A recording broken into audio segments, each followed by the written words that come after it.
இந்த வீடியோவில் நம்ம என்ன பார்க்க போகிறோம் அப்படின்னா, வேகத்தை விட விவேகமே முக்கியம். இதுக்கு நான் சமீபத்தில் ஒரு பத்திரிக்கையில் படித்த விஷயந்தான் இது. அதில் போடப்பட்டிருந்தது தான் படித்தேன்.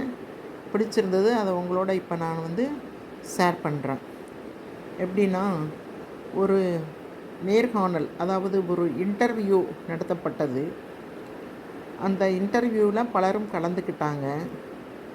அந்த இன்டர்வியூவில் அவங்களோட விவேகத்தை சோதிப்பதற்காக ஒரு வினாத்தாள் அளிக்கப்பட்டது.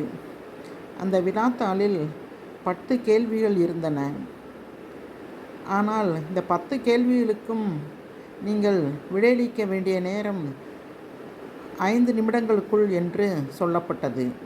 அந்த இன்டர்வியூ நடத்துகிறவர் இந்த 10 கேள்விகளுக்கும் 5 நிமிஷத்துக்குள்ளே நீங்கள் எழுதி பேப்பரை கொடுத்துடணும் அப்படின்னாரு.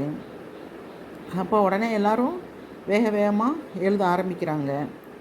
எழுத ஆரம்பித்தா நிறைய பேரால் ஃபுல்லாக 10 கேள்விகளுக்கும் பதில் எழுத முடியல.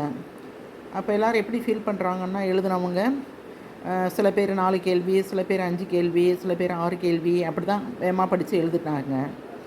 இன்னும் கொஞ்சம் நிறைய நேரம் கொடுத்துருந்தா இந்த 10 கேள்விகளுக்கும் நல்லா பதில் எழுதிக்கலாமே அப்படின்னு அவங்க யோசிக்கிறாங்க. யோசிச்சுட்டு சொல்கிறாங்க, டைம் பத்தாது சார், இன்னும் கொஞ்சம் டைம் கொடுத்துருந்தா நல்லா ஆன்சர் பண்ணியிருக்கலாம் அப்படின்னு அவர் சொல்கிறாரு. இதில் இந்த இன்டர்வியூ நடந்ததில், இந்த வினாத்தாள் பதிலளிக்கப்பட்டதில் ஒருத்தர் மட்டுமே வெறும் பேப்பரை கொடுத்துருக்காரு. அவர் ஒரு கேள்வி கூட பதில் அளிக்கல, வெறும் பேப்பர் கொடுத்துருக்காரு. அப்போ கடைசியில் அந்த வெறும் பேப்பர் கொடுத்தவர் தான் வெற்றி பெற்றவர் அப்படின்னு அறிவிக்கப்பட்டு அவரை இன்டர்வியூவில் செலக்ட் பண்ணிட்டாங்க. இது எப்படி